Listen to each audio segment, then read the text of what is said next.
Elle fait partie des rares ministres qui sont toujours en poste depuis l'accession d'Emmanuel Macron au pouvoir. Il y a 5 ans, alors qu'éclatait la crise du Covid, elle était chargée de l'approvisionnement en masques, ce qui l'avait fait connaître. Agnès Pannier-Runacher est aujourd'hui chargée de la transition écologique, incluant la forêt et la pêche.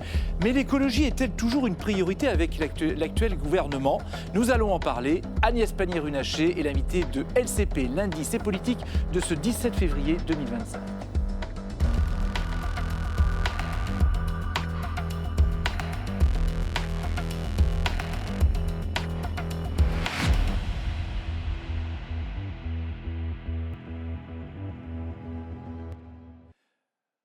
Bonsoir et merci de votre fidélité à LCP. Bonsoir Agnès Pannier-Runacher, merci d'être sur ce plateau.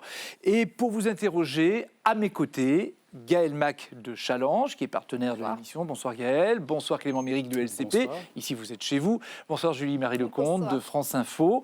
Et Hugo Auperchoir, Hugo Couturier. Bonsoir Hugo. Bonsoir. Qui, grâce à la chaîne Twitch LCP Assemblée Nationale, va recueillir tout ce que sa communauté voit, comment elle réagit. Alors parfois c'est surprenant, vous verrez ça, mais ce sera en direct et en vrai.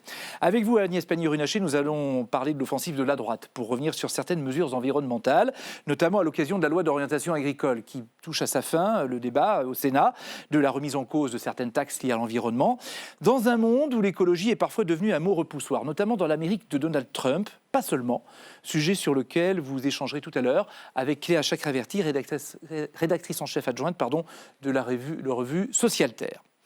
François Bayrou, le Premier ministre, est dans la tourmente avec l'affaire Bétarame. 114 plaintes déposées pour violence ou viol dans cet établissement scolaire catholique près de Lourdes. Des témoignages indiquent que François Bayrou était au courant des faits. Il a dit ce week-end avoir demandé une enquête quand il était ministre de l'Éducation nationale. Dans les oppositions, le RN dit attendre des explications. L'opposition de gauche est plus directe et accuse le Premier ministre d'avoir eu plusieurs versions et d'avoir menti, à l'image d'Olivier Faure, numéro 1 du PS, qui l'appelle à démissionner, si c'est le cas. François Bayrou a menti à plusieurs reprises devant l'Assemblée. Il nous a dit qu'il n'avait jamais été au courant et pourtant, depuis, il nous explique qu'il avait lui-même demandé un rapport en 1996. Ce qui, pour le moins, jette un doute sur ce qu'il savait ou ce qu'il ne savait pas. Alors s'il a menti, est-ce qu'il doit démissionner ? Moi, ce que je crois, c'est que s'il a participé d'une manière ou d'une autre à la loi du silence pour protéger l'institution de Bétarame, alors en conscience, oui, il doit démissionner. Agnès Pannier-Runacher, François Bayrou a donné sa version des faits. Il y a en face de lui les victimes des viols, violences présumées, parce qu'il y a une enquête, on dit toujours présumées. Quelle est la parole la plus importante, celle de François Bayrou ou celle des victimes ? Je veux d'abord dire tout mon soutien aux victimes présumées, comme vous l'indiquez, mais enfin, à la parole des victimes, vous savez, ça fait 7 ans qu'on s'est battu pour faire en sorte que la parole des victimes soit entendue, que ce soit dans les violences sexuelles, que ce soit face au harcèlement à l'école.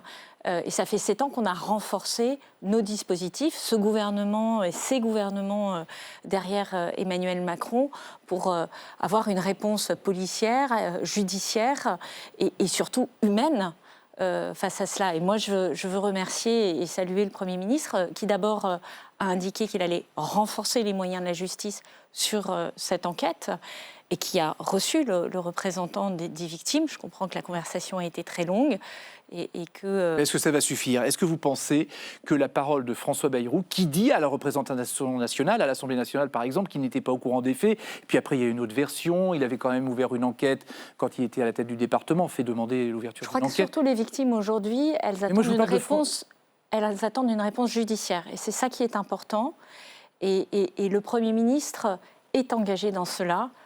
Il le prend très au sérieux. Je pense qu'on ne peut pas douter du fait qu'il prend très au sérieux cette situation. Est-ce qu'il doit prendre au sérieux aussi les appels à la démission, s'il a menti, comme le dit Olivier Faure ? Mais les oppositions se saisiront de tout prétexte, de toute question pour prétexte, c'est une grosse affaire quand même, hein. Dans d'autres pays, certains auraient déjà démissionné, sûrement. Si vous écoutez les filles, on doit tous démissionner tous les jours, tous les matins. Je parle d'autres pays, d'Europe du Nord, par exemple. Il y a des gens qui auraient démissionné pour moins que ça. Mais là, vous mettez en doute sa parole ? Non, moi, je dis simplement, rien que les faits. Donc moi, ce que je vous dis, c'est qu'aujourd'hui, ce sujet est pris très au sérieux par le Premier ministre et que je crois qu'on ne peut pas douter un instant de l'engagement des gouvernements successifs pour lutter sur ce qui est important, au fond, les violences sexuelles, les violences sexistes, les harcèlements et tout ce qui, aujourd'hui, est insupportable dans notre société, sur lequel nous avons pris un certain nombre de lois. Ça fait beaucoup réagir, évidemment. Oui, il y a des remontées du côté de la chaîne Twitch LCP Assemblée nationale. Évidemment, ça fait énormément réagir sur Twitch. On parle évidemment d'une centaine de victimes présumées. Ça nous secoue tous. Il y a deux possibilités. Soit François Bayrou est un menteur, il savait et il a menti. Deuxième possibilité, il y a une forme d'incompétence. Il est élu sur le territoire depuis 43 ans.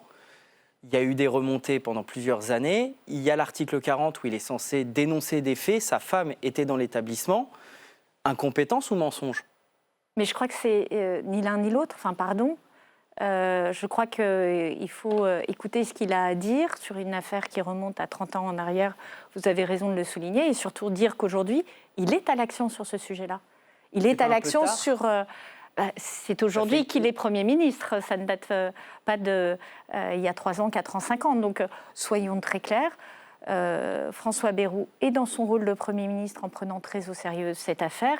Et s'agissant de ce qui s'est passé il y a 30 ans, je crois qu'il a pris position, il a donné ses explications. Je vais vous parler de François Bayrou rattrapé par une autre affaire, un autre dossier palois, j'allais dire. Vous êtes au courant de la réouverture de la ligne aérienne Orly-Pau, parce que François Bayrou, il y tient beaucoup à cette ligne. Ça lui permet de rentrer à Pau plus rapidement que de prendre l'avion à Roissy, parce qu'il y a aussi une ligne Roissy-Pau. C'est pas très écolo, ça? Alors là, pour le coup, je m'inscris en faux sur ce que vous dites, parce que la politique que nous portons en matière d'écologie, ce n'est pas une politique qui vise à empêcher un certain nombre de territoires d'être accessibles. Et la ligne que nous avons eue, que j'ai eue notamment, c'est de dire que lorsqu'on a une alternative en train à moins de 2h30, on prend le train, et lorsqu'on est au-delà de 2h30, on est dans le registre du désenclavement des territoires. D'accord, Madame la Ministre, je vous entends, mais il existe déjà un avion entre Roissy et Pau. Et là, le Premier ministre veut une ligne entre Orly et Pau. Ça fait le double, c'est un doublon. Est-ce qu'il y a besoin de 2 lignes pour aller à Pau ? Mais peut-être que vous n'avez pas l'occasion d'habiter dans un territoire enclavé, mais tenez le même discours à des gens qui habitent... Pardon, tenez le même discours à des gens qui habitent le Cantal, etc. Pourquoi cette ligne a été fermée pour des raisons financières ? Et il répond sur le registre de l'aménagement du territoire. Ce n'est pas un sujet d'écologie. Je vous entends. Je suis désolée de le dire. Si quand même, il y a 2 lignes d'avion qui vont à Pau. Vous savez combien de temps on met pour aller à Pau en train ? Mais c'est pas la question. Mais si, c'est la question. Bien sûr que c'est la question. On met 4h30. Ça, c'est le genre d'écologie qui hystérise les gens. C'est-à-dire que depuis Paris, où on a je ne sais pas combien d'autoroutes, où on a je ne sais pas combien de gares TGV, où on a je ne sais pas combien d'aéroports, on explique à d'autres gens qui sont sur des territoires enclavés que c'est pas grave, ils ont qu'à s'en passer. Il y a déjà une ligne Roissy-Pau. Pardon, pourquoi moi en faire une j'habite dans un deuxième territoire Orly-Pau ? typiquement qui a perdu des lignes de train, parce que aussi en train on a perdu des lignes de train. Non, mais ça s'appelle de l'aménagement. Agnès Pannier-Runacher, c'est pas le sujet. Et les avions Il sont existe pleins sur les un Roissy-Pau. Roissy-Pau. Pourquoi faire un Orly-Pau en plus ? Mais parce que vous avez des créneaux. Enfin, pardon, mais là aussi, c'est une vision qui est extraordinairement parisiano-centrée. Oh, je viens du Loir-et-Cher, ça va. C'est pas trop précis. Julie, vous vouliez ajouter Non, quelque non, chose je me demandais si les avions sont pleins dans les Roissy-Pau. Ah ben, je fais l'hypothèse qu'ils le sont, sinon ils ne tourneraient pas. Dans le chat, ça dit 4h30, c'est pas beaucoup quand même. Ah ben, Journée. pour le moment, si vous voulez, le choix qu'on a fait, c'est de faire en sorte que tous les gens qui ont la possibilité de rejoindre un point sur le territoire qui a moins de 2h30, ils prennent le train. Je ne sais pas si tout le monde le fait autour de cette table, moi je le fais. Moi, je le fais. Bref, pour vous, c'est pas une affaire. Ce que je demande à mes agents du ministère, et ce qu'on a mis en place pour l'État, c'est de faire cela. Et que chacun s'applique cela, et je peux vous assurer, ça aura un impact sur la décarbonation de notre économie. Mais la décarbonation, ce n'est pas priver des territoires enclavés de la possibilité d'être reliés au reste du monde. Et ce genre Donc ça pose pas... ce genre de polémiques sont précisément celles qui nourrissent un rejet de l'écologie. Pour vous, c'est une polémique, Parce que... c'est une polémique, quoi. Mais oui, bien sûr. On va parler du marathon budgétaire qui touche à sa fin après 5,49,3, autant de motions de censure rejetées. Mais le moins qu'on puisse dire, c'est que le ministère de la Transition écologique n'est pas forcément le mieux servi, mais vous allez avoir l'occasion de vous en expliquer. C'est celui qui doit faire le plus de coupes, Clément. Effectivement, votre budget, le budget de l'écologie, est en baisse de 2,1 milliards d'euros par rapport à la loi de finances initiale. Je crois que ça fait presque 10% de votre budget qui a disparu en un an. Ça veut dire que l'écologie est devenue la variable d'ajustement un peu de nos finances publiques? Alors, je crois qu'il faut que vous révisiez vos chiffres parce que le budget de l'écologie, il est en augmentation de 650 millions d'euros. La mission intitulée écologie, qui a ensuite été éclatée sur différents portefeuilles, elle est en augmentation de 650 millions d'euros. J'ai essayé de comprendre justement, votre mode de calcul. Clément, il a Je suis rentré dans les chiffres pour essayer de comprendre, parce que vous êtes la seule à donner ces chiffres.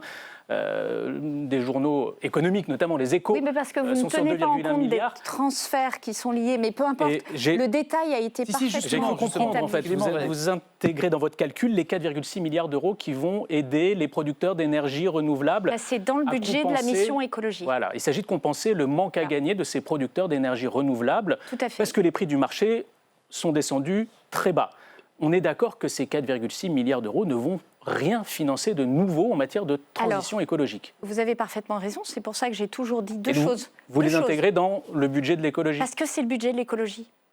Parce Oui, que la Ce ne sont pas des mission moyens en écologique- plus pour l'écologie, on est d'accord. Ce sont des moyens qui sont dépensés au service de l'écologie. Mettez-vous à la place de mes collègues qui me disent « tu te plains d'avoir des lignes qui baissent alors que ton budget est en augmentation ». C'est-à-dire que l'argent que ce pays dépense pour l'écologie est en augmentation. C'est une réalité budgétaire. Même si c'est des jeux comptables. Non, ce n'est pas des jeux comptables. Ça correspond à une réalité de projet. C'est-à-dire que les a pas projets de- d'énergie renouvelable, ils tournent, ils produisent de l'électricité en ce moment. On est d'accord. Ils existent déjà, ces projets, ils Mais sont pardon, concrets, c'est la ils même existent chose déjà. que lorsqu'on fait des projets qui se déroulent sur 10 ans et que chaque année, vous remettez des crédits. Ma prime rénov', vous ne dépensez pas tout la première année. Vous avez l'initialisation du projet et puis ça peut franchir 1 ou 2 années. Donc, la réalité du budget de l'écologie, c'est qu'il est en augmentation de 650 millions d'euros, qu'il est en augmentation par rapport à la consommation de crédit de l'année dernière de 3 milliards d'euros, ce qui est beaucoup.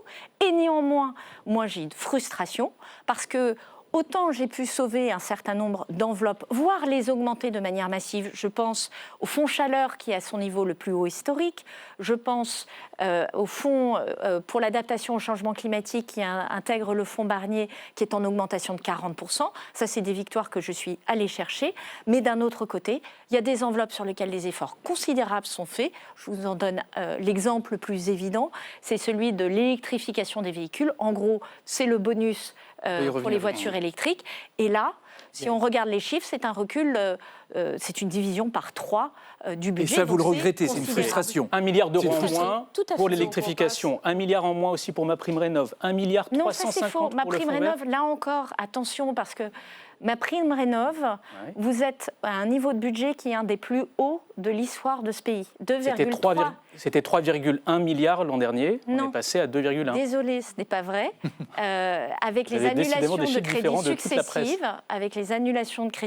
successives, on a dépensé aux alentours de Parce que les coupes 1,6 avaient été milliards faites d'euros. avant, c'est ça qu'elle dit. Ce que D'accord. j'essaye de vous dire, c'est que lorsqu'on regarde la vérité des chiffres, la vision que vous me donnez n'est pas exacte. En tout cas, l'objectif sur la rénovation le globale vrai- des bâtiments le de vrai 200 000, il n'a pas été Pardon. réalisé en va parler 2024. des voitures Pardon, électriques, le voilà. vrai effort pas en partir dans matière tous les d'écologie, il est sur la partie électrification des véhicules. Ça, c'est un effort massif. Ben, C'est justement, même une division par 4 si on regarde la réalité Alors des justement, enveloppes puisque consommées. vous disiez que Justement, Sur je ma vais vous en prime parler. rénov', sur l'adaptation au changement climatique, on a des bonnes nouvelles. Alors, sur les voitures électriques, Donc c'est Gaëlle. plus justement, je subtil. voudrais, Gaëlle. je voudrais vous en parler de cette histoire d'électrification des véhicules électriques. Parce que effectivement, l'industrie européenne de l'automobile, c'est une des industries les plus puissantes d'Europe. C'est une des seules sur lesquelles on est dominant dans le monde. On a Bon, des alors, merci pour le luxe et merci pour l'aéronautique, on a des sur lequel constructeurs- nous sommes largement Oui, dominants enfin, dans le on a monde. 13 Pardon. millions d'emplois Et plus directs dominants et que sur indirects. l'automobile. On a 13 millions d'emplois directs et indirects qui sont liés à l'automobile en Europe. On a des constructeurs puissants. C'est une grosse base de l'économie de l'Allemagne quand même. Et on a l'impression qu'on a saboté cette industrie. Parce que d'un côté, l'Europe a indiqué qu'elle voulait interdire les voitures thermiques en 2035, et de l'autre côté, on laisse aux gouvernements nationaux le soin d'accompagner à la transition. On sait qu'un véhicule électrique, ça coûte 30% de plus qu'une voiture thermique, et si on annule les bonus, il n'y a plus de vente de véhicules électriques. Et c'est ce qui se passe, les ventes s'effondrent parce Donc que l'Allemagne a supprimé son bonus et la France est en train de les réduire fortement. Donc, est-ce qu'on n'a pas l'impression qu'on sabote notre propre industrie européenne de l'automobile? Alors, non. Et pourquoi? Plusieurs choses. Il ne faut pas confondre la question de la compétitivité de notre industrie européenne. qu'elle soit automobile ou sous d'autres registres, et qui aujourd'hui souffre d'une concurrence absolument très forte de la part notamment de la Chine, mais pas que de la Chine. Et vous en voyez l'effet, par exemple, sur un sous-traitant comme Michelin. Michelin, c'est 4 voitures. C'est 4 pneus. 4 pneus, que la voiture soit électrique ou que la voiture soit thermique. Ça ne les empêche pas de souffrir aujourd'hui.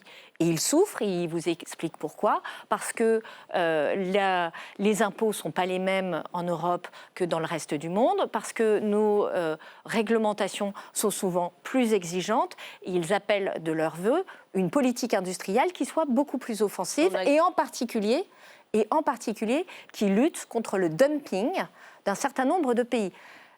Là encore, je ne parle pas de Michelin, mais là, vous avez pourquoi bien je vous parle de Michelin ? Parce que Michelin, c'est un bon exemple de sous-traitant qui souffre et qui est indifférent à la technologie. D'accord. Donc en fait, la filière automobile, elle souffre pour des raisons qui sont plus fondamentales et qui n'ont rien à voir avec la technologie. Qu'est-ce que vous vouliez Ça, c'est rien à voir avec le fait qu'on leur a demandé une transition vers l'électrique. Si je peux aller jusqu'au bout. Voilà. Si ce que vous disiez était vrai, on aurait une explosion de la voiture thermique, des ventes de voitures thermiques. Or, ce n'est pas ce que nous observons. La crise, elle est présente sur tous les secteurs du jeu de l'automobile, du fait de cette question de compétitivité et du fait de cette situation de dumping. En tout cas, tant qu'on avait des bonus, ça, on avait des voitures électriques en vente de plus en plus. Si je peux maintenant aller sur la suite, si vous me le permettez. Non, mais justement, Gaëlle, les ventes baissent. Si vous me le permettez, d'aller sur la suite du sujet. Aujourd'hui, vous avez à peu près 20 à 25% des ménages qui s'équipent en électrique en France. 96% en Norvège, pour donner 2 chiffres. Ce qui est en train de se passer, c'est qu'il y a une transformation. Les entreprises s'équipent beaucoup moins vite. C'est pour un problème d'argent ? C'est un problème de bonus ? Non. C'est aussi une question d'engagement. Vous dites qu'il n'y a aucun lien entre le bonus et les ventes de voitures électriques ? Non, ce n'est pas ce que je dis. Ce n'est pas ce que je dis. Mais ce que je vous dis, c'est qu'il ne faut pas confondre santé de l'industrie, qui est un sujet qui pose la question de simplification que nous devons mener, du coût de notre fiscalité, de la question de la concurrence déloyale d'un certain nombre de pays, et qui vaut pour l'automobile comme pour d'autres secteurs du jeu, et la question du passage à l'électrique, qui est une vraie transformation très profonde, que moi j'ai accompagnée quand j'étais ministre en charge de l'industrie, et que je continue à accompagner aujourd'hui, qui explique que je me sois mobilisée au niveau européen pour exiger qu'il n'y ait pas de sanctions en 2025, parce que c'était absurde, alors que nos constructeurs faisaient le travail de transformation, de devoir être sanctionnés précisément parce que pour des raisons de pouvoir d'achat, pour des raisons aussi d'aide des États, enfin de soutien des États, les ventes n'étaient pas nécessairement au rendez-vous. Ça, c'est une chose différente. Tout ça est et que nous venons d'argent. d'obtenir au niveau de la Commission européenne. Tout ça quand même est cette question baisse d'argent. de bonus. Tout ça est question d'argent. Julie-Marie Lecomte. Pannier-Runacher, vous disiez, j'ai quand même des frustrations sur le budget 2025. La préparation du budget 2026, elle commence maintenant. Quels vont être vos combats pour le prochain budget ? Qu'est-ce que vous allez demander ? Qu'est-ce que vous voulez obtenir ? Alors, je crois que la première chose sur le prochain budget, c'est d'avoir de la visibilité pluriannuelle.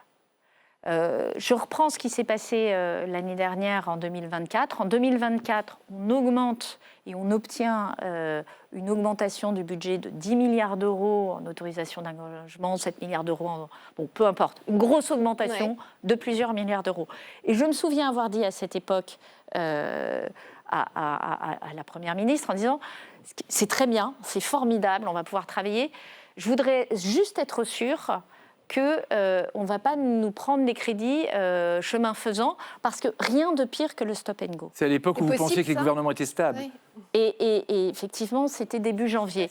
Vous connaissez la suite de l'histoire. Ce que je veux dire ici, c'est que ce dont on a besoin en matière de transition écologique énergétique, c'est peut-être pas forcément d'aller avoir le plus grand montant de crédit, mais c'est d'avoir de la visibilité pluriannuelle et de donner de la stabilité sur nos politiques aux acteurs économiques. Vous me dites ça alors que justement aujourd'hui, le monsieur écologique qui avait été placé auprès d'Elisabeth Borne pour travailler à la planification écologique a dit qu'il s'en allait. Antoine Pellion, qui était donc le secrétaire général à la planification écologique, il explique au monde qu'aujourd'hui, il considère que pour peser, pour être utile, il faut aller ailleurs. Il faut partir. Alors, ça vous inquiète, ça ? Non, ça ne m'inquiète pas parce que moi, je ne partage pas ce que Antoine dit, qui par ailleurs a fait un travail remarquable et je veux le dire ici.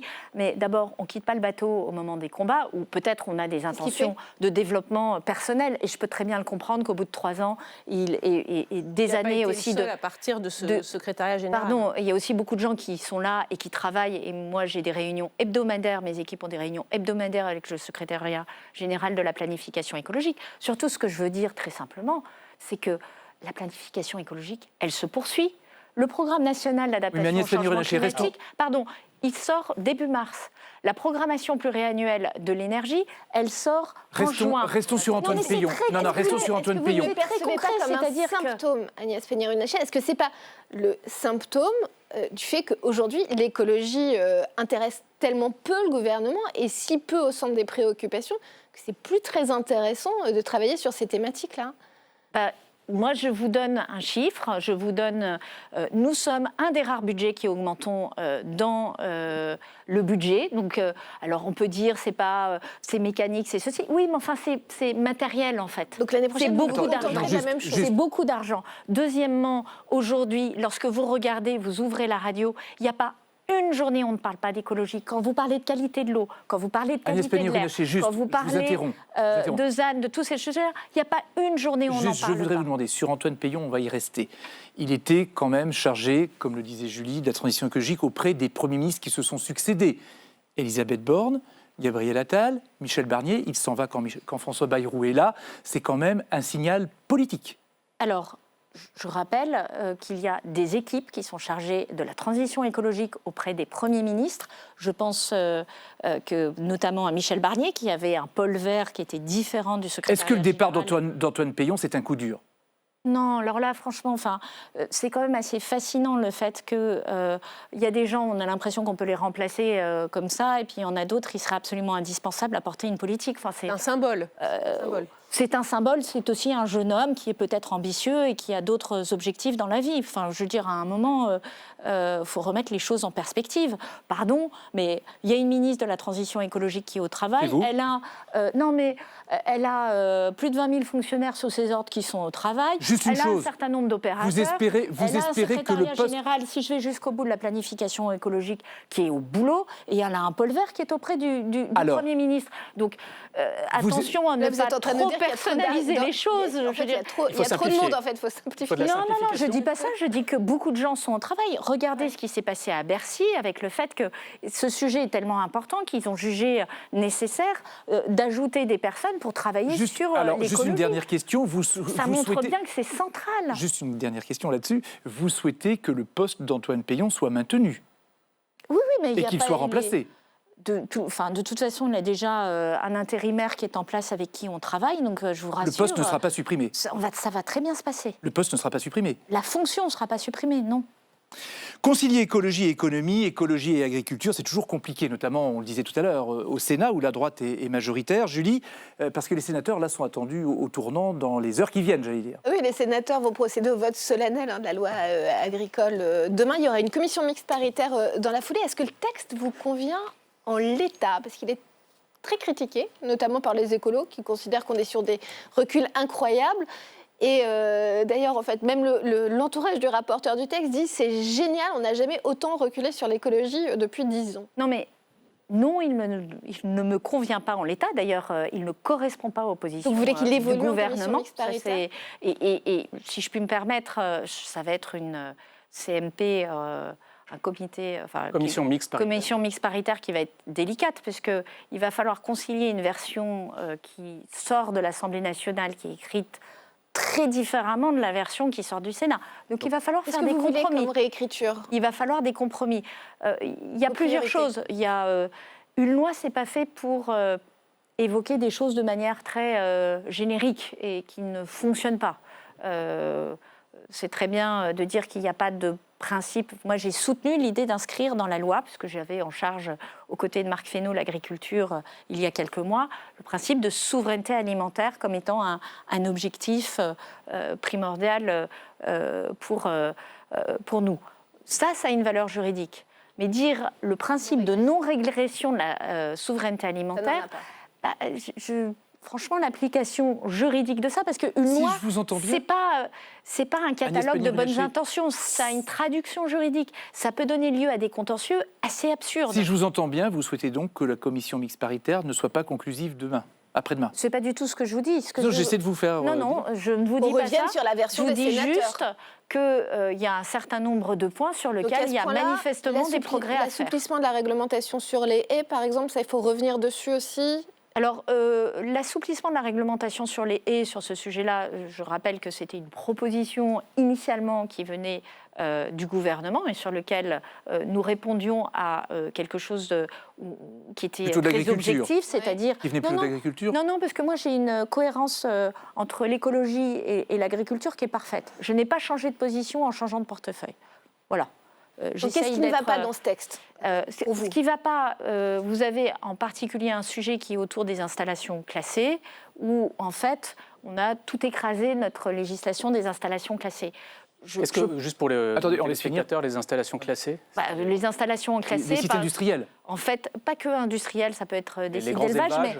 mais en fait, il se trouve que chemin faisant, on a une loi agricole, mais qui parle des installations classées industrielles, et on dit, si vous ne demandez pas d'autorisation, c'est pas grave, ça vous coûtera 4 500 €. Bon, je pense que les Français ne seront pas d'accord avec ça, en Et fait. vous non plus, vous n'êtes pas d'accord avec ça. Mais non, parce qu'en fait, c'est une demande des Françaises et des Français que quand on installe un nouveau site, il y a un minimum de vérification qui soit faite. Et ce n'est pas moi qui le demande, c'est n'importe Donc quelle ça ne vous va pas. Dans le personnes texte qui sort sont du au Sénat, ça ne voisinage vous des va pas. sites. Donc il y a un certain nombre de choses qu'il faut remettre d'équerre. Moi, je suis confiante que la CMP le fasse. Ça va être un gros boulot. Donc Voilà, ça va c'est être juste une ça. CMP compliquée. Est-ce que ça veut dire que peut-être il n'y aura pas de loi agricole avant le salon de l'agriculture? Non, mais notre objectif, c'est qu'elle soit conclusive. Donc on va travailler. Oui, mais il y a un risque qu'elle ne le soit pas. Attendez, il y a toujours un risque sur une CMP. Donc, et pourtant, on a quand même réussi à les faire conclusives. Donc il faut garder espoir. Je suis Avant le confiante. salon d'agriculture Mais il y a de des préférence. choses importantes à changer et il faut le faire avant que les Françaises et les Français se réveillent avec une gueule de bois en s'apercevant que ce qu'on croyait avoir voté, qui était génial, est en fait absolument Mais contre donc leur vous êtes, intérêt. finalement, vous êtes d'accord pour dire que le Sénat, la version Sénat du texte est régressive? Ah, mais c'est ce que je vous dis. D'ailleurs, la version Sénat du texte ne correspond y compris pas à des positions de certains sénateurs et l'air du Sénat. Donc c'est pour Alors, vous dire il y a une question qui a été modifiée. elle fait débat. Qui a été en tout cas introduite par les sénateurs sur l'interdiction des pesticides, pas d'interdiction de pesticides quand il n'y a pas de solution économiquement viable et techniquement efficace. C'était une revendication de longue date de la FNSEA. Est-ce que vous êtes favorable à ce point précis? Alors, moi, je fais partie du gouvernement qui a dit pas d'interdiction sans solution. Ça, c'est un principe d'action. L'inscrire dans la loi d'orientation agricole. Pardon, simplement, c'est quoi l'effet pratique de ce qui est écrit dans la loi? Ça n'a pas de valeur juridique, ça n'a pas de portée C'est pas juridique ça. pour vous? Ça s'applique comment? Comment vous appréciez qu'il y a une solution économique ou pas économique? Comment vous appréciez qu'il y a une alternative? Il y a un cas de figure très concret qui se pose pour les producteurs de noisettes avec ce qu'on appelle l'acétamipride. C'est un néonicotinoïde, un insecticide tueur d'abeilles. Ce néonicotinoïde, il a été interdit en France alors que les concurrents des producteurs français peuvent l'utiliser.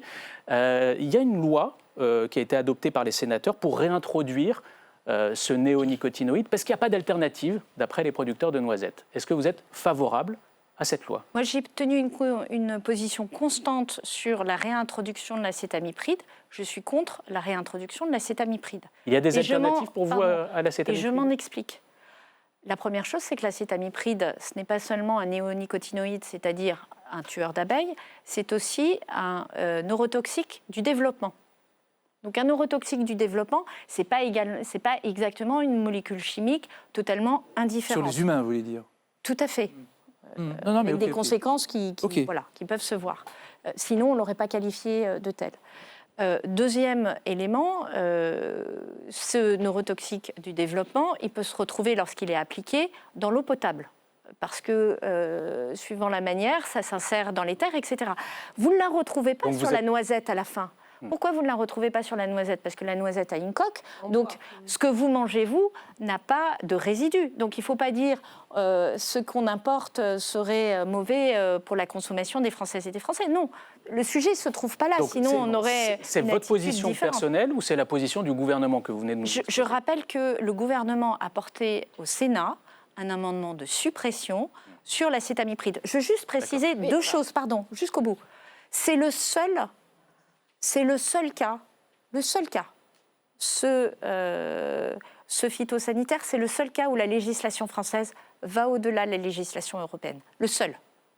Donc attention aussi à ne pas faire d'un cas particulier. Et j'entends complètement le désarroi de la filière noisette. Parce que c'est vrai que les solutions, elles ne sont pas simples. Oui, il y en a, mais elles ne sont pas satisfaisantes. Elles ne sont pas Bien. opérantes aujourd'hui. Donc ça, c'est vrai. Gaëlle. On ne peut pas nier. Mais c'est le seul cas. Et sur tous les autres sujets, nous avons la même législation que les Européens. Donc il nous appartient aussi de travailler pour faire tout le travail de reconnaissance mutuelle, enfin faire en sorte que nos agriculteurs soient au même niveau je dirais, de disponibilité et d'accès à un certain nombre de phytosanitaires que les agriculteurs européens. Oui, justement, sur ces questions de pesticides et des produits de dégradation des pesticides qui peuvent se retrouver dans l'eau potable, c'est vrai que l'inquiétude monte et il y avait un rapport de 3 inspections, dont l'inspection de votre ministère et celui du ministère de la Santé et celui du ministère de l'Agriculture, qui faisait quand même un constat d'échec en disant qu'on avait échoué à protéger nettement la qualité de l'eau potable et qui préconisait un certain nombre de mesures, des mesures d'urgence, notamment l'interdiction de pesticides sur les aires de captage et aussi l'application d'un principe pollueur-payeur parce que c'est très très cher de purifier l'eau après coup alors que ce serait moins cher d'éviter cette pollution au départ. Donc que peut-on faire? Et il y a aussi des propositions de loi, notamment jeudi là, dans la niche parlementaire des écologistes, sur cette question de ces produits de dégradation des pesticides, qu'on appelle les PFAS. Donc, quelle est votre position sur ce sujet ? Alors, et notamment sur l'eau potable, déjà. Il y a deux choses dans votre question qui sont très différentes. Il y a deux questions, Il y a les PFAS, première et deuxième. Il y a l'eau potable. Sur l'eau potable, moi, ça fait plusieurs mois que je porte un plan, une feuille de route sur la qualité de l'eau. Pourquoi ? Parce qu'on a un plan eau qui traite de la quantité de l'eau, face au dérèglement climatique en particulier. Comment fait-on pour se protéger de ce que va apporter le dérèglement climatique, c'est-à-dire, pour le faire très caricaturalement, trop d'eau en hiver et pas assez d'eau en été. Ce qui est d'ailleurs un enjeu majeur pour nos agriculteurs. Donc, comment on apprend à mieux réutiliser l'eau, comment on apprend à stocker correctement l'eau, comment on apprend à partager l'eau et comment on fait en sorte d'anticiper l'impact du dérèglement climatique sur l'accès à l'eau. Et première question. Et deuxième question aujourd'hui, si vous regardez sur 40 ans, on a dû fermer pour des raisons de qualité, d'absence de potabilité, 1/3 de nos captages en France. Donc, qu'est-ce qu'il faut faire ? Certaines agglomérations dépendent aujourd'hui plus que d'un... Quand je parle d'agglomération, c'est plusieurs centaines de milliers d'habitants, d'un seul point de captage. Si le point de captage en question, à la suite d'un incident, d'un accident ou d'une pollution diffuse progressive, franchit les limites de potabilité, vous pouvez vous retrouver avec 250 000 habitants, 300 000 habitants sans eau potable. Voilà. Et donc, on doit agir. Dans l'énergie, c'était même pas mesuré, c'est pour ça que nous le mesurons. C'est pour ça, pardon, mais moi, je veux dire ici que j'ai pris ce sujet très sérieusement et on a fait des progrès. C'est-à-dire qu'aujourd'hui, on mesure beaucoup plus. C'est ces gouvernements successifs qui ont fait en sorte de mesurer certaines métabolites qui étaient absentes. Ce que disent les écologistes, c'est qu'il faut interdire autour des zones de captage tout produit chimique, par exemple. Alors, c'est un peu plus compliqué que ça. Oui, parce je le fais en simple. Quand on parle de zones de captage, en fait, on parle de 20% de la surface agricole utile. Hein. Donc ça ne marche pas. Voilà. Ça ne marche pas. Le côté zéro sur 20% de la surface agricole utile, ça ne marche pas. Comment fait-on ? En revanche, ce qu'on fait, c'est d'abord, je rappelle que moi j'ai porté le plan Ecophyto l'année dernière. Le plan Ecophyto, c'est une réduction de 50% des risques et de l'utilisation des phytosanitaires. 50% d'ici 2030, avec des progrès qui ont été réalisés sur les phytosanitaires les plus problématiques. Vous savez que 95% des phytosanitaires qui sont classés aujourd'hui comme dangereux ont été supprimés. Ça, c'est l'action qu'on a menée depuis 2015. Enfin, je Mais veux dire, maintenant, qu'est-ce qu'il faut faire de plus? Donc, ce plan vous décrit ce qu'on doit faire en plus. D'accord. C'est-à-dire que vous avez une feuille de route très précise. Par ailleurs, moi, je suis prête, effectivement, et c'est ce qui est dans la feuille de route captage, sur la feuille de route qualité de l'eau, à travailler à protéger la réalité de notre eau potable. Mais dans une version où on est un peu plus précis et opérationnel. On ne va pas commencer à opposer notre capacité à nous alimenter en France, c'est-à-dire, en gros, vous pouvez fermer boutique dans 20% des exploitations agricoles parce qu'on vous retire tous vos moyens de production, et en même temps opposer la capacité à avoir accès à de l'eau potable. Alors, et sur les Donc, PFAS, les solutions, elles sont un peu plus nuancées. Gaëlle. Si on s'aperçoit que l'eau est polluée, qui paye? Le principe, vous le connaissez, c'est un principe pollueur-payeur. C'est tout l'enjeu de la discussion que nous devons avoir et qui était prévu dans le plan eau sur la redevance pour pollution diffuse. D'accord. Hugo veut intervenir. Voilà. Oui, Madame la Ministre, bon, ça réagit beaucoup évidemment dans le chat. Certains se demandent si vous êtes en train de jouer à un ni oui ni non. Certains se plaignent de vos réponses que vous répondez à côté. Et il y a d'autres questions aussi sur l'équilibre à trouver actuellement. Quelle est la question? Je réponds oui Justement, ou non. Alors c'est pas sur un oui ou non là du coup, Pardon. malheureusement cette question-là. Mais vous avez dit en interview que votre boussole c'était la science. Justement, les scientifiques disent que on a un mur, un mur écologique D'investissement. qu'on va se prendre. Et justement, certains se demandent quel équilibre on trouve entre justement le rejet des Français de cette écologie dite punitive que vous avez citée tout à l'heure, sur aussi les entreprises qui menacent de partir si on met trop de contraintes, etc. Et justement, ce mur écologique. C'est des questions très grandes, donc je vais essayer de vous répondre très précisément. On baisse l'utilisation des phytosanitaires. Il y a une feuille de route, c'est très précis, je vous renvoie à cette feuille de route. Je l'ai publiée le 6 mai de l'année dernière. Vous avez un plan d'action avec des moyens financiers derrière. 2, sur la question de comment on investit dans le plan à venir. Vous avez déjà un certain nombre de moyens qui ont été mis sur la table dans le plan eau. Je rappelle qu'on a augmenté les moyens justement aussi pour l'investissement dans la pollution. Dans le plan PFAS, que nous avons mis en place. Vous allez soutenir la proposition de loi de Nicolas Thierry, le député écologiste. En 2020, Christophe Béchu, mon prédécesseur, Roland Lescure et moi dans la foulée, on a porté un plan sur les PFAS en 2023 puis 2024. Des polluants éternels. Voilà, Oui. les polluants éternels. Merci de le... Elle a raison, Julie, parce qu'on ne sait pas toujours ce En que fait, c'est perfluochlore. Voilà. On va dire polluants éternels, c'est plus facile. Ce sont des molécules extraordinairement efficaces, chimiques, quand il faut se protéger de la chaleur, de l'eau et qui ont plein de propriétés, mais qui ont malheureusement, comme elles sont très très résistantes. Mais Gaëlle, vous posez une question. Est-ce que vous allez donc soutenir cette proposition de loi? Je soutiens le vote conforme de cette proposition de loi, tout simplement parce qu'elle reprend assez largement ce que nous proposons dans le plan que nous avons porté au niveau du gouvernement. Et notamment, il y a la mise en place d'une redevance pour pollution, enfin d'un complément de redevance pour la pollution à ces PFAS, à ces molécules chimiques, qui sera payée pas par les Français, mais par les industriels et en fonction de leur rejet, ce qui est une incitation à investir pour limiter leur rejet. Et je précise une chose, c'est que l'année dernière, on n'a pas chômé, ça sera très concret. On a mesuré les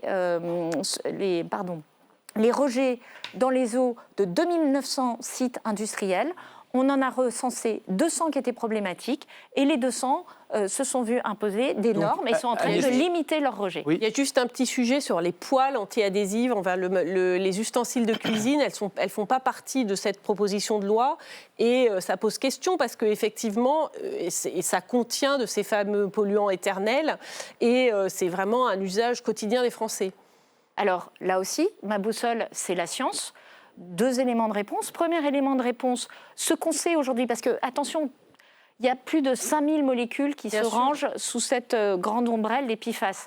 Donc si vous suivez justement la boussole qui est la science, toutes ne se valent pas, très loin de là. Certaines sont très problématiques, d'autres sont moins problématiques. Donc Agnès Pannier-Runacher... Certaines sont très problématiques, d'autres moins problématiques. Moi, ce que je sais, c'est que les pays aujourd'hui qui sont les plus en avance sur ce sujet-là n'ont pas interdit ces poêles anti-adhésives. Et pourquoi ? Parce qu'en fait, les alternatives ne sont pas évidentes. Dès lors que vous avez un processus de combustion, d'être technique, en fait, vous générez potentiellement... Oui, quand on met le feu sous la poêle Tefal, quoi. Non, mais pas que la poêle Tefal. Mais je donne un exemple. Pas que, je donne un exemple. Des choses cancérigènes. lobbying. Donc, en Parfois, fait, c'est pas que, mais je donne un plutôt que de exemple. se précipiter dans une interdiction facile, faisons confiance un tout petit peu à la science. Ce qui est clair en revanche, et ça les scientifiques convergent, c'est que lorsque votre poêle est abîmé, il faut en changer. Voilà. Juste Agnès Pannier-Runacher, pour être très clair, donc vous soutenez la proposition Alors, de loi que fait cette des proposition de écologistes. loi ? Vous soutenez la proposition de loi des écologistes. Je viens de le dire, je soutiens le vote conforme de cette proposition de loi avec mon groupe Ensemble pour la Quand vous dites République. vote conforme, ça veut dire on ne rajoute pas les poils, typiquement. Exactement, Voilà, c'est très clair et c'est la version qui a été votée au Sénat vous n'étiez pas au départ, par la hein. majorité Version sénatoriale. Une Et adoption qu'est-ce que prévoit définitive. cette loi ? Elle prévoit une interdiction des PFAS dans les cosmétiques parce qu'on pense qu'on doit pouvoir s'en passer et qu'on pense que la proximité avec l'usage quotidien c'est un problème.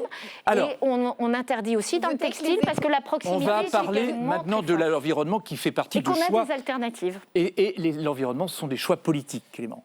Oui, et il y a notamment cette bataille qu'a menée la France pendant des années, et Emmanuel Macron notamment en particulier, pour la taxe carbone aux frontières de l'Europe. Elle doit entrer en vigueur au 1er janvier prochain, sauf que la Commission européenne veut assouplir cette future taxe carbone. Je crois que vous aussi, vous souhaitez, avec le gouvernement français, que la Commission européenne revoie sa copie.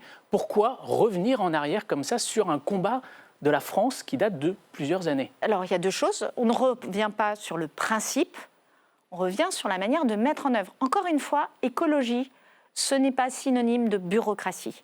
Et je le dis parce qu'en plus, là aussi, j'ai l'avantage d'avoir été très cohérente ces dernières années, c'est d'avoir toujours dit l'idée est géniale, c'est-à-dire de faire en sorte de taxer des marchandises qui sont produites avec de l'électricité qui est fabriquée à partir de charbon, là où nous, on fait des efforts pour avoir une électricité décarbonée. Donc, il y a un écart de concurrence, et ce n'est pas juste, ok ?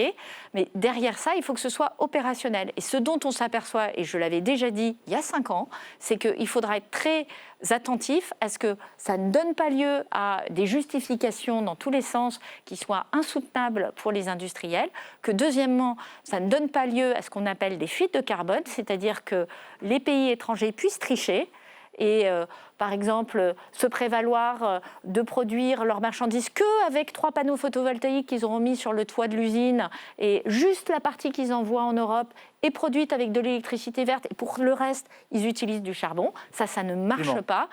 Et effectivement... Non, Clément. Juste, vous avez Non, pas... mais c'est encore une fois, Clément. c'est la mise en œuvre d'un certain nombre de transformations qui est complexe. Et ce que nous disons, c'est qu'il faut garder l'ambition écologique, mais surtout faire en sorte de ne pas se tirer une balle dans le pied et d'avoir une façon qui Clément, soit simplifier la protectrice taxe pour les carbone. industries qui font des efforts. Il faut simplifier la taxe carbone. Il y a 2 autres mesures du Green Deal européen qui sont visiblement sur la sellette, d'après nos confrères de Politico. Le gouvernement veut que la Commission européenne reporte l'application du devoir de vigilance qui s'impose aux entreprises pour vérifier que leurs fournisseurs respectent les normes environnementales. Et puis, il veut aussi décaler de 2 ans l'application d'une directive qui oblige les entreprises à rendre public leur impact environnemental. Est-ce que vous confirmez cela, le gouvernement? Ce n'est pas tout à fait la position que tient le gouvernement et je rappelle que cela a été précisé par Éric Lombard, le ministre de l'économie, en question au gouvernement il y a quelques jours à peine. Nous, ce que nous voulons, c'est que lorsqu'on fait un reporting environnemental, ce soit un reporting qui soit dimensionné à la taille de l'entreprise.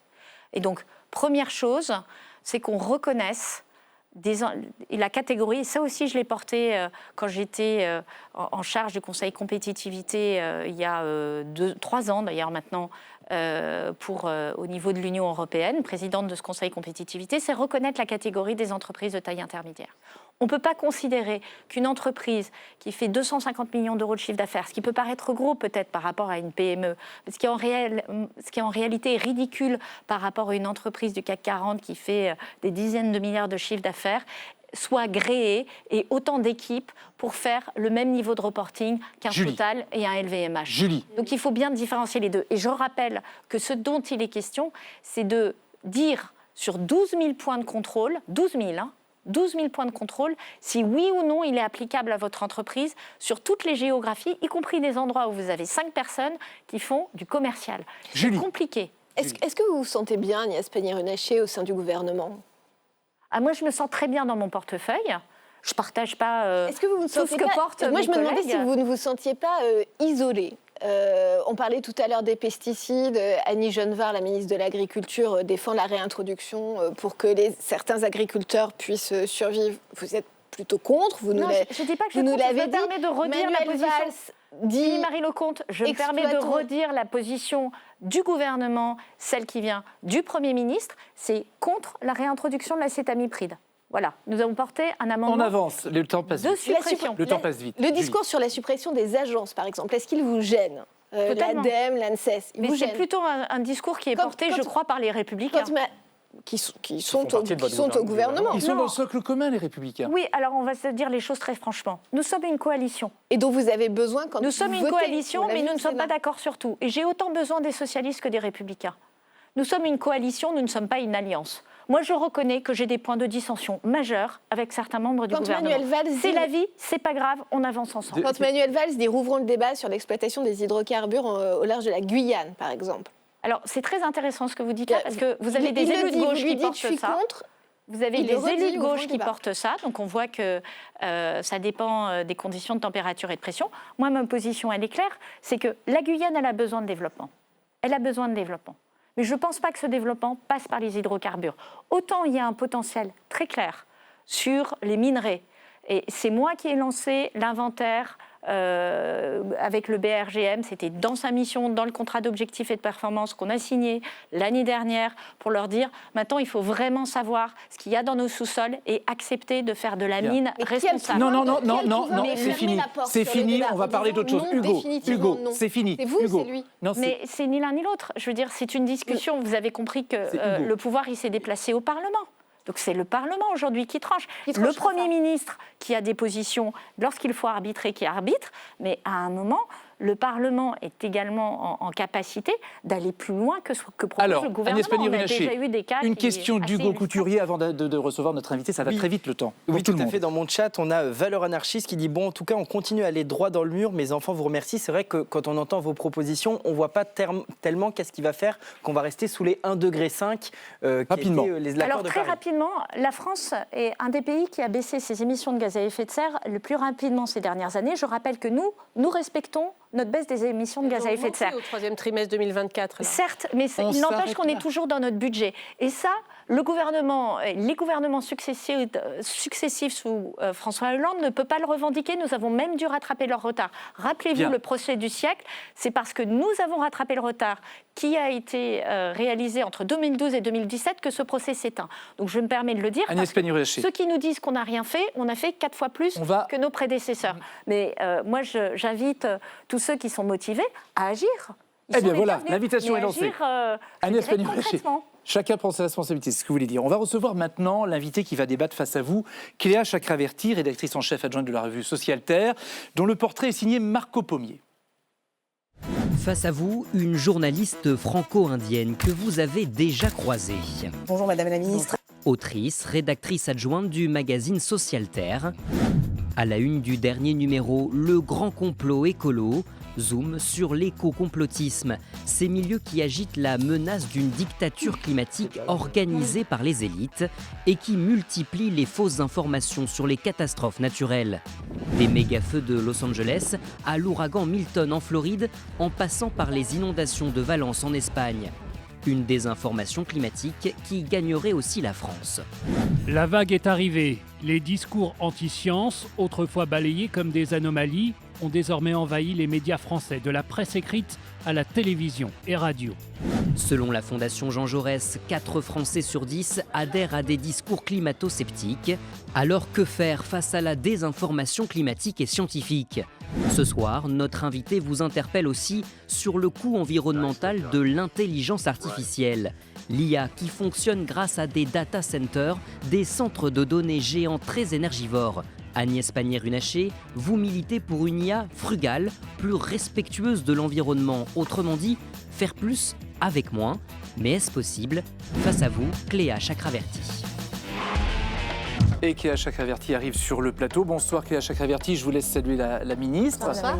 Bonsoir, merci d'être sur ce plateau. Bonsoir, et je vous laisse vous installer et échanger avec la ministre pendant quelques minutes. Ça va très vite, les quelques minutes pour tout. Merci beaucoup. Madame la Ministre, effectivement, nous, dans notre dossier spécial sur les discours complotistes et anti-écologistes, on a fait le constat d'une montée de ces discours climato-sceptiques, discours climato-complotistes, qui est un peu une nouveauté, qui est apparue notamment qui a pris plus d'ampleur avec le Covid, où on a constaté toute une sémantique qui s'est développée, notamment on a beaucoup parlé de dictature sanitaire, et aujourd'hui certains parlent de dictature climatique.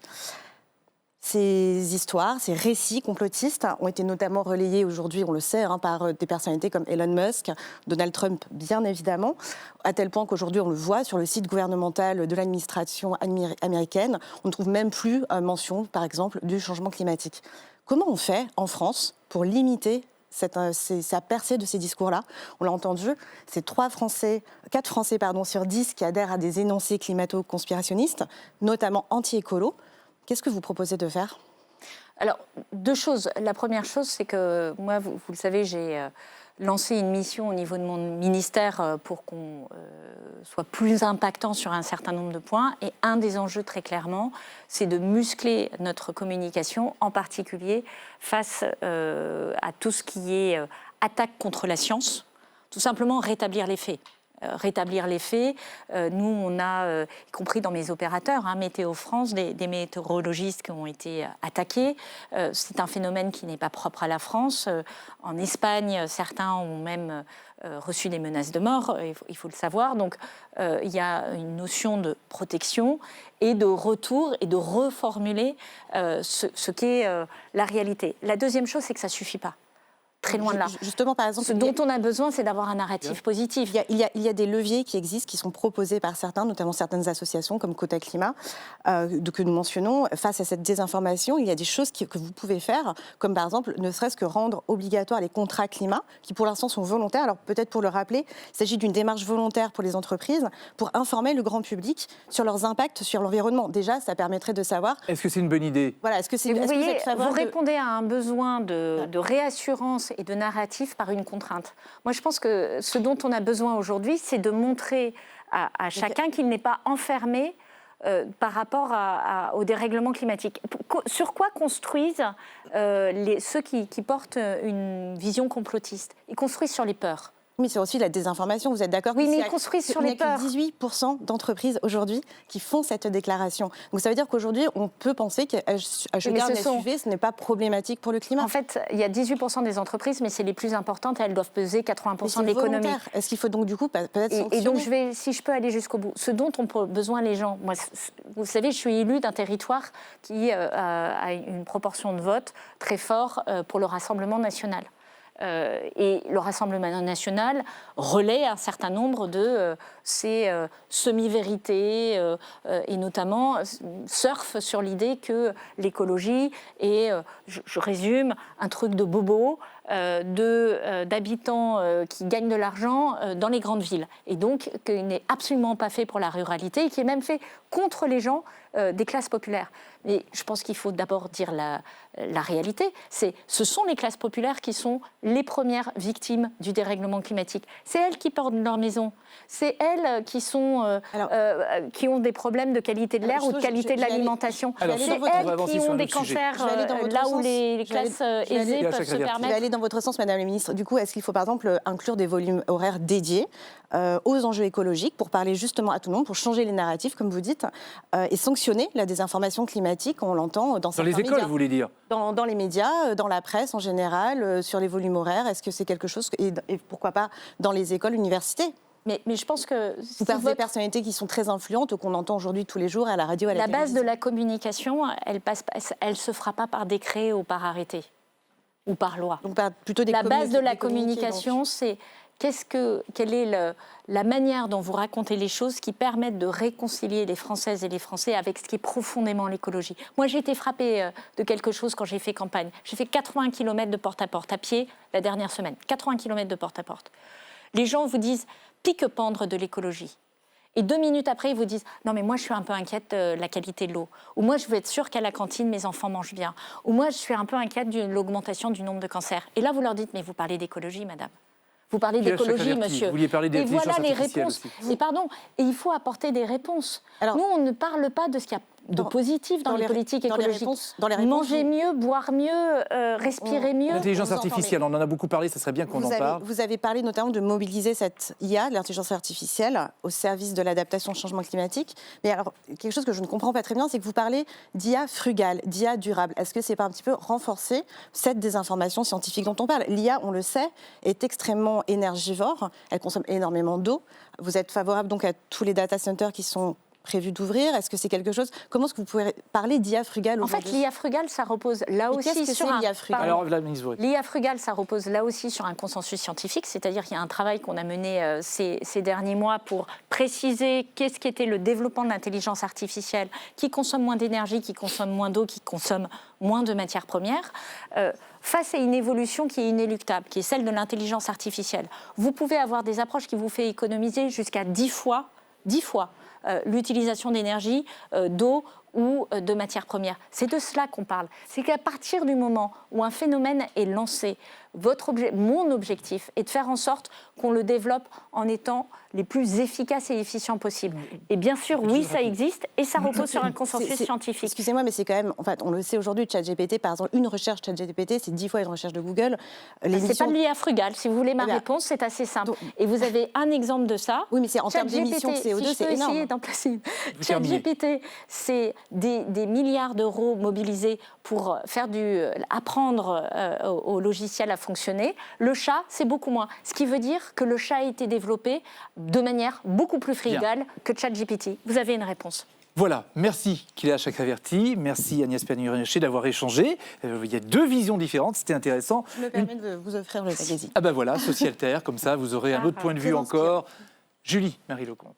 J'avais une petite question subsidiaire. J'avais envie de vous parler des orques du Marineland d'Antibes qui a fermé il y a 1 an et demi. Non, qui a fermé début janvier. Qui a fermé Il nous reste début quelques janvier, secondes, pardon. Julie. Vous voulez un sanctuaire en Méditerranée. Selon les ONG, l'eau est trop chaude. Alors, comment on dépasse ce problème? Je reprends le sujet, plutôt à l'envers. On a 2 orques. Rapidement, on a 30 secondes. 2 orques, pas mal de dauphins qui sont aujourd'hui à Marineland, qui est un site qui est en cours de fermeture et dont les équipes sont en train de partir. Par ailleurs, il y a un sujet social, etc., que je ne méconnais pas. Deuxième chose, où ces orques et ces dauphins peuvent-ils aller? Tout le monde nous demande à ce qu'ils soient envoyés dans des sanctuaires, dont notamment un sanctuaire en Italie, s'agissant des dauphins. Eau trop chaude pour les orques. Oui. Il nous reste 30 secondes, on ne relance pas. Où alors? Vous avez aujourd'hui 2 projets. Un projet qui est en Grèce, sur lequel Sea Shepherd nous dit que ça peut accueillir des orques. Et donc un projet en Italie qui nous dit que ça peut accueillir des dauphins. Moi, je dis une chose très simple. Aujourd'hui, il y a 0 sanctuaire opérationnel. Si demain, on veut sortir de cette histoire où on dit il faut les envoyer dans des sanctuaires, oui, mais les sanctuaires n'existent pas. Oui, mais pour exister, il faut qu'il y ait des orques et des dauphins qui soient prévus pour les y envoyer. Eh ben, on se met autour de la table et on essaye. Et pour l'instant, il n'y a pas de solution. Puisqu'il y a deux projets qui sont assez matures, l'un en Grèce, l'autre en Italie, de regarder quelles sont les conditions pour les terminer. C'est aussi simple que ça. Je ne dis pas on termine là-dessus. Mais je dis qu'au moins, on termine là-dessus. Merci Agnès Pannier-Runacher d'avoir été avec nous dans l'indice et politique sur LCP. Il y avait beaucoup de questions. Il a fallu accélérer, couper un peu, mais c'est comme ça. Bonne soirée sur la chaîne parlementaire. À bientôt.